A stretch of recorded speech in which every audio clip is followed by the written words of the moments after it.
fallout tonight around the Shelby County Jail. We've now learned the company that provides medical care for inmates has filed for bankruptcy in another state. Now, this is just the latest in a series of controversies surrounding the prison healthcare company WellPath, and it comes on the heels of more deaths at 201 Poplar and complaints about inmate care. As WRAG investigator April Thompson reports, some are wondering if it's another sign the Shelby County government needs to sever its ties with WellPath. Medical care at the Shelby County Jail back in the spotlight, this time over the finances of the company contracted to handle medical needs of the inmates. This court filing shows that company, WellPath Holdings Incorporated, filed for Chapter 11 bankruptcy in Texas last month. As part of the filing, alerts were sent to parties who have legal disputes with WellPath. I received a notice of the WellPath filed a Chapter 11 bankruptcy, and there was a stay of our proceedings. Memphis attorney Duncan Ragsdale got one of the alerts because he has filed a lawsuit regarding the medical care at the jail. Mr. Pettis didn't have to die.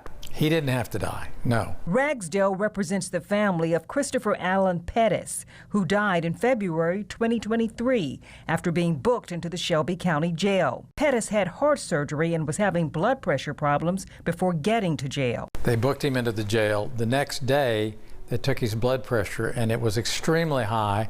He was having a hypertensive crisis.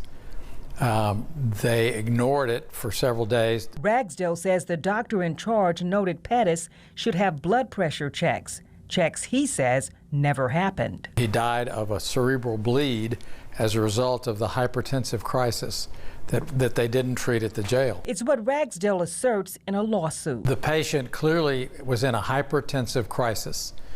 They didn't react to the hypertensive crisis. He filed suit against Shelby County, WellPath, and the doctor in charge of his care, a suit that was underway until this notice that WellPath filed bankruptcy. There's an injunction by the bankruptcy court that prevents me from going forward with the case. It comes as WellPath has been under fire after a number of deaths at the Shelby County Jail. Nationally, WellPath's own founder and former CEO pled guilty to federal charges involving paying bribes for a jail contract in Norfolk, Virginia. Yet Shelby County continued to award WellPath contracts for the last 17 years.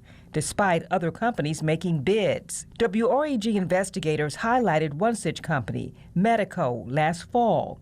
A selection committee chose it as the winning bid when the request for proposals went out. But the county nixed that choice and went back to WellPath. I was shocked. I was shocked that why would a county would not respect their own selection committee decision.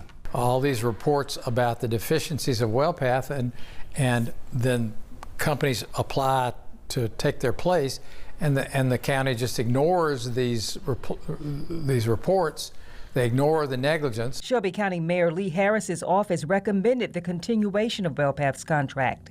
He says WellPath is one of the largest companies providing inmate medical care in the country and works with large organizations. That makes them stand out. Most often, they're the lowest or among the lowest bidders who are able to actually do the inmate medical care. So, I'm not going to, we're not necessarily looking to change right now, but we will investigate the bankruptcy situation and see if that's going to have an effect on their ability to deliver the service. WRAG reached out to WellPath and again got no response to our request for an interview. But many of those watching say more needs to be done to improve conditions at 201 Poplar.